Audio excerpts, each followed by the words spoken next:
Vamos falar sobre Slenderman, finalmente. Slenderman. Dá um metal, né? Slenderman loves a woman. É isso aí. Slenderman Pesadelo Sem Rosto. Filme de terror. Terror, quase horrorzinho ali, né? Quase horrorzinho. Vamos falar sobre ele sem spoilers, pra você só ficar ligado assim, se vale a pena ou não assistir. O que é que nós achamos, nossas opiniões, a parte mais técnica, um pouco mais do lado apaixonado. Tá exagerando já. Apaixonado. Vamos falar desse Slenderman, vai, vira aí, bota o trailer já.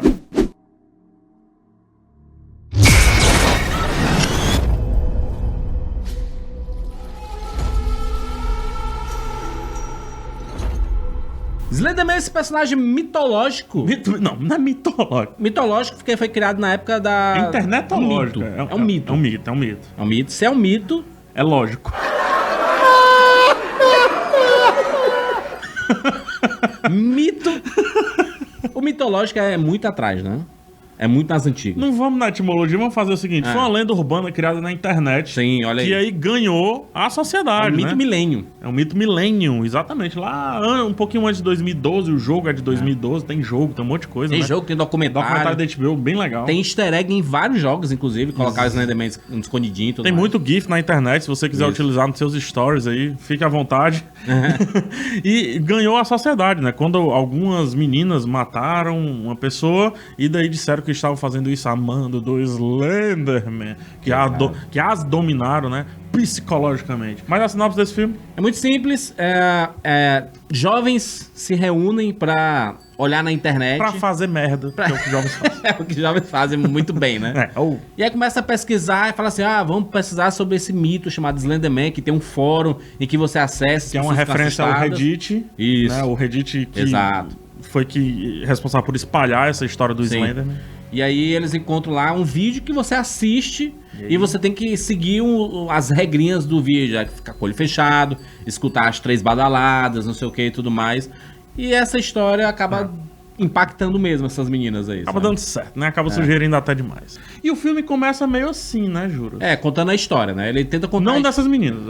Sim. Um outro grupo de meninas. Apesar de ser meninas também, né? Sim. Ele tem uma pegada no início meio Stephen King. De criar um grupo, né, um grupo de amigos, de valorizar um pouco a cidade. Isso. E de criar um conflito para cada uma das personagens. E a partir desse conflito, psicologicamente, o Slenderman influenciar cada uma de maneira diferente. A parada é que esse filme, ele tenta colocar, e é bom a gente já discutir já sobre isso, ele tinha 2 saídas. Mostrar o Slenderman logo. Valorizar o Slenderman. Né? Ou trabalhar o psicológico.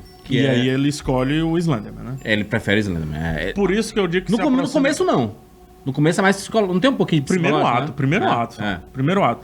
E ele vem disso, é isso que me chateia um pouco. Porque quando ele define as regras do jogo, todo filme de terror, no começo ele define as regras, né? Por exemplo, Witch Follows, Corrente do Mal. Ele vai definindo as regras e fica brincando com aquilo ali. Babadook e por aí vai, né? Então ele define as regras no começo. E as regras que ele define são puramente psicológicas. Por isso que eu digo que ele entra no horror, ele bebe do horror, porque a partir do primeiro ato, daí até o fim do filme, ele pega a criatura, tira do plano de fundo, coloca aqui na frente e pronto. O filme vira sobre a criatura. Vira quase um slasher, né? Se for pensar. Total, Jason, Halloween da vida, né? E enquanto ele tava trabalhando no psicológico... Eu acho que tava funcionando. Tava funcionando, porque não mostrava muito, parecia ser coisa muito da cabeça das meninas, E é um filme que a fotografia é muito bonita, né? As câmeras são muito criativas. Escuras, você trabalha muito escuro, né? Muito escuro. E, sei lá, tinha um pensamento, assim, a personagem tava de cabeça pra baixo, a câmera invertia. Quando ela se levantava, a câmera invertia junto com ela. Eu tenho a impressão, PH, de que eles fizeram um filme pautado no psicológico e depois assim... Tá faltando aparecer o bicho aí, menino. Mostra o bicho aí mais vezes. O roteiro, ele tá pedindo algo e a montagem tá entregando algo completamente diferente. Isso. A gente tem uma direção consistente do Steven White, que dirigiu The Americans e um filme muito ruim chamado Os Perdedores, uma adaptação de quadrinhos, um pouquinho antiga. E ele passou esse tempo todo dirigindo séries. A direção é boa, a fotografia é boa. A sonoplastia do filme é muito boa. Legal. Muito legal. Aquele do rachar, né? A gente não sabe o que é madeira, o que é árvore, o que é o próprio Slender. As próprias 3 batidas que tem, né? As 3 batidas. Ela ganha a trilha sonora do Ramin Djawadi, né? Isso. Mas a montagem tá entregando uma coisa completamente diferente. A montagem consegue, por exemplo, quebrar o protagonismo do filme. Sim. Percebe isso? Porque você às vezes nem sabe quem é o protagonista, né? Ele canta que é a menina, a Hayley, que é a personagem inicialmente principal. Depois a montagem entrega que é a outra, que é a Ren, né? Vivida pela Joey King. Sim. E é muito claro eles fazerem isso pós o sucesso do Barraca do Beijo. É, o filme da Netflix, né? Que ela é a protagonista junto com o carinha. E a Stream fez um sucesso absurdo. Principalmente no público que atinge, né? Que atinge, que é um público mais jovem. Em termos de idade é meio parecido. E aí essa menina coloca mais cenas dela e cenas meio perdidas assim também, sabe? E aí temos cenas extremamente bem construídas, como por exemplo a da personagem principal, que eu acho que seria a principal antes da montagem do filme, a Hayley, né? Fazendo sexo, uma cena extremamente psicológica. Pesada, né? Pesada, é um verdadeiro susto que se dá. E aquela cena tá deslocada porque antes a gente tava lidando com essa personagem sendo uma protagonista, não, uma coadjuvante. E no caso, a partir daí, a Joey King some, que é a Ren. E aí, peraí, você estabelece ela como protagonista e agora tá me trazendo as principais cenas pra essa outra, mas não é aquela que você me entregou o seu conflito principal. E quando a gente vai pro terceiro ato, na verdade, o conflito principal é da outra? É da outra, Tem alguma coisa estranha aí. E aí é o quê? É o Slenderman, esse ser que é alto, sem rosto. Que gosta de sequestrar pessoas. Muito bem vestido, paletó. E o que ele trabalha mais o psicológico, que ele enlouquece tantas pessoas que as pessoas se matam, ficam assim, se cortando e fazendo um monte de coisas, né? Tem muitas referências a HP Lovecraft. Isso. Né? A Cthulhu, né? Call of Cthulhu e tudo mais. Tem muitas referências. O Cthulhu é esse monstro que é difícil de descrever ali e que entranha no nosso psicológico. E quem tá de fora não sabe, né?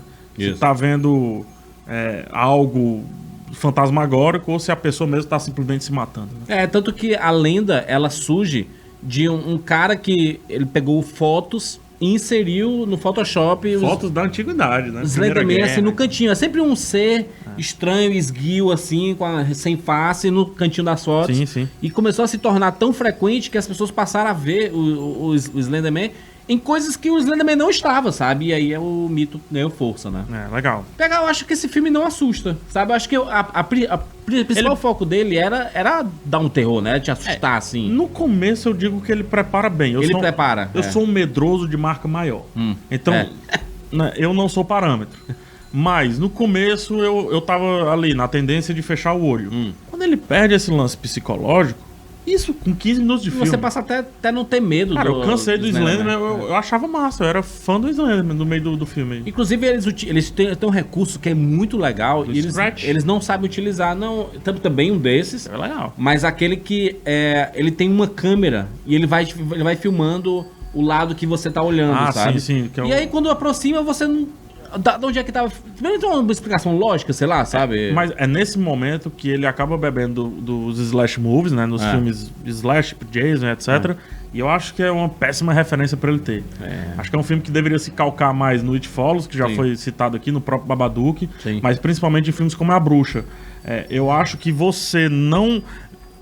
A gente não visualizar o Slenderman, a gente não trabalhar visualmente o monstro... Acho que a gente teria um filme bem assustador. Poderia até deixar escondido, sabe? Assim, a sombra. Relance, né? Como tem uma hora que uma sombra vai crescendo lá atrás, assim. Muito bom. A gente fala assim, essa cena é boa. Cena boa, né?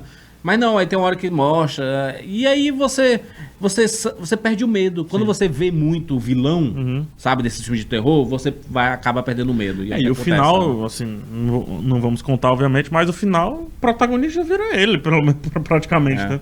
E eu acho que chega muito fraco ao final e tenta dar um discursozinho jovem, millennial, tecnológico, vírus, não sei o que aí...